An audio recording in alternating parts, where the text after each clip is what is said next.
नमस्कार मित्रों, मैं हूं आचार्य अंकित नोटियाल। स्वागत है आपका हमारे YouTube चैनल धर्मशास्त्र में। जैसे कि आप जानते हैं कि हम इस चैनल के माध्यम से धर्म से संबंधित, पूजा पाठ से संबंधित, ज्योतिष शास्त्र से संबंधित जानकारियां लाते रहते हैं।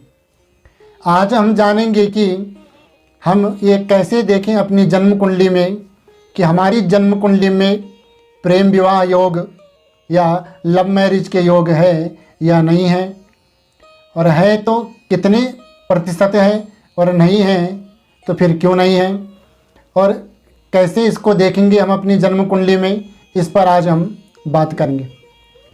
सबसे पहले हम जानेंगे कि आज हम बात करेंगे प्रेम विवाह योग के बारे में। प्रेम विवाह या लव मैरिज भी उसको कह सकते हैं। कई लोग आपने देखे होंगे जिनकी लव मैरिज हो जाती है, तब उनकी अपनी जाति, अपनी बिरादरी वाले से हो या किसी अन्य जाति बिरादरी वाले से हो, पर घर वाले चाहे उनके कुछ भी कर लें, कितना भी उनको रोकने का प्रयास करें, पर वो शादी कर ही लेते हैं। ये कैसे होता है? ये हमारी जन्म कुंडली में योग कैसे बनता है जो इस स्थिति पर हमारे बच्चे पहुंच जाते हैं? इसको हम अपनी जन्म कुंडली में कैसे देखेंगे? और दो जन्म कुंडलियों में देखना पड़ता है।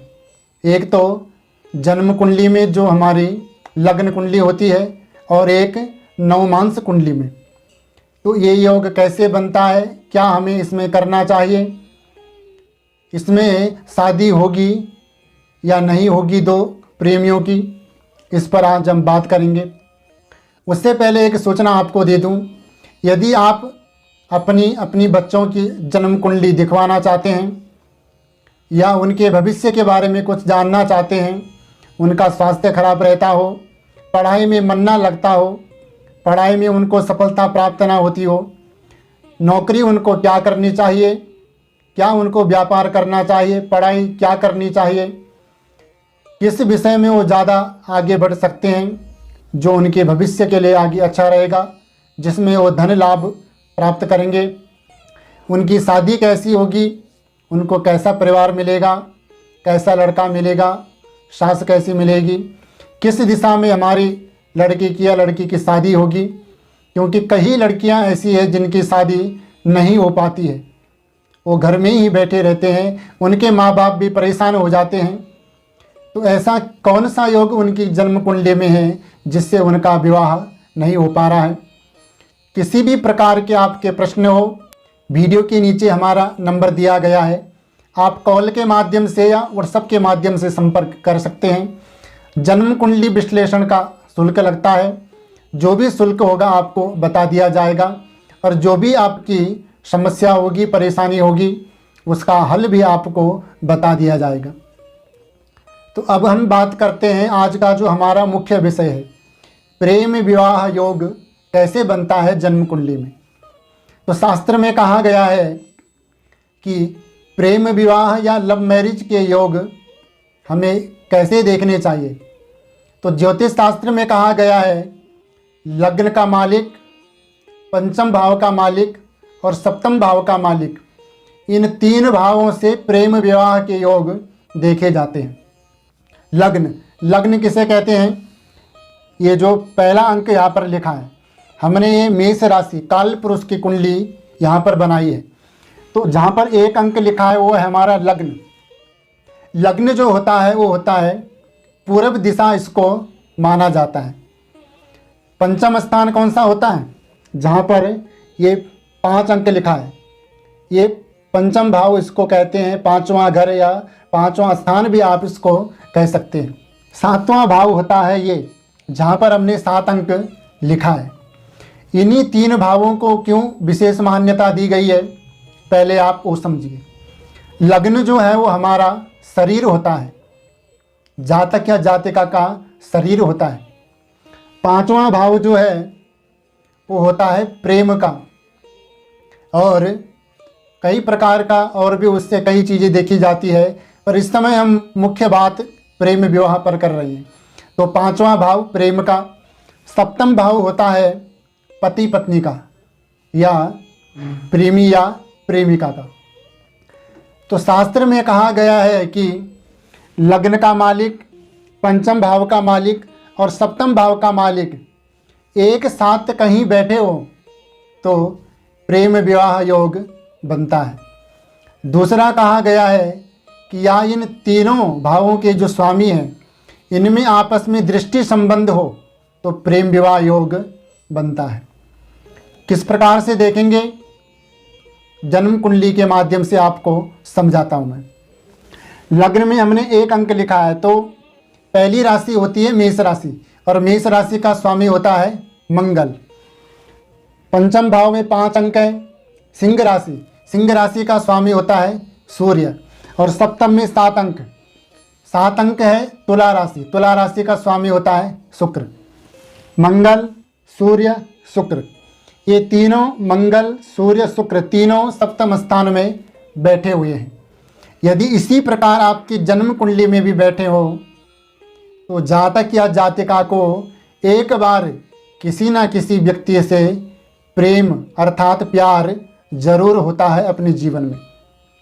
दूसरे प्रकार से इसको समझिए, लग्न में मंगल, तो मंगल की चौथी, 8वीं और 7वीं दृष्टि होती है। तो 1 2 3 4 चौथी दृष्टि से मंगल शुक्र को देख रहा है। शुक्र की केवल 7वीं दृष्टि होती है और अपनी 7वीं दृष्टि से सूर्य को देख रहे हैं। सूर्य की भी 7वीं दृष्टि होती है तो सूर्य अपनी 7वीं दृष्टि से शुक्र को यहाँ पर देख रहा है। तो मंगल शुक्र सूर्य का यहाँ पर दृष्टि संबंध भी बन रहा है। ऐसे भी यदि किसी की जन्म कुंडली में बना हो तो वहाँ पर जातक या जातिका को प्रेम जरूर होता है। अब ये तो हमने जान लिया कि प्रेम जीवन में एक बार होगा ही होगा, पर अब हम जानेंगे कि इनकी शादी भी हो पाएगी या नहीं हो पाएगी। तो इसी कुंडली से आपको समझाता हूँ। हमारी ये तो है जन्म कुंडली, तो एक होती है हमारी चंद्र कुंडली। चंद्र कुंडली से माता के बारे में देखा जाता है, सूर्य कुंडली से पिता के बारे में देखा जाता है, एक नवांश कुंडली भी होती है। तो यदि जिस प्रकार से आपकी जन्म कुंडली में ये योग बना हुआ है प्रेम विवाह का, इसी प्रकार से यदि नवमांश कुंडली में भी बना हो तो फिर शादी भी जरूर होगी। किस प्रकार से, उदाहरण के लिए मान लो कि ये आपकी नवमांश कुंडली है और नवमांश कुंडली में लग्न का मालिक, पंचम का मालिक, सप्तम का मालिक किसी भी भाव में एक जगह बैठे हों या तीनों भावों के स्वामियों में दृष्टि संबंध हो, एक दूसरे को ये देख रहे हों, तो ऐसे में व्यक्ति की शादी भी जरूर होती है। लड़की के परिवार वाले, लड़के के परिवार वाले चाहे कुछ भी कर ले, कितना भी उनको रोकने का प्रयास कर लें, पर वो शादी करके ही रहते हैं। इसलिए आपने देखा होगा कई लोग अपनी बिरादरी को छोड़ करके दूसरी बिरादरी के लड़के या लड़की से शादी कर लेते हैं और जब घर वाले स्वीकार नहीं करते हैं तो घर छोड़कर भाग जाते हैं या वो कोर्ट मैरिज कर लेते हैं। तो इसी को ही प्रेम विवाह कहते हैं या आजकल की भाषा में आप इसको लव मैरिज कह सकते हैं। अरेंज मैरिज जो होती है वो घर परिवार माँ बाप के सलाह से होती है, पर लव मैरिज प्रेम विवाह व्यक्ति अपनी इच्छा से करता है। आप भी अपने बच्चों की जन्म कुंडली में ये योग जरूर देखें। यदि नवमांश और जन्म कुंडली में लग्न के स्वामी, पंचम के स्वामी, सप्तम के स्वामी का युति यदि हो रही हो किसी भाव में या तीनों में आपस में दृष्टि संबंध हो नवमांश कुंडली में भी, तो विवाह होकर ही रहेगा।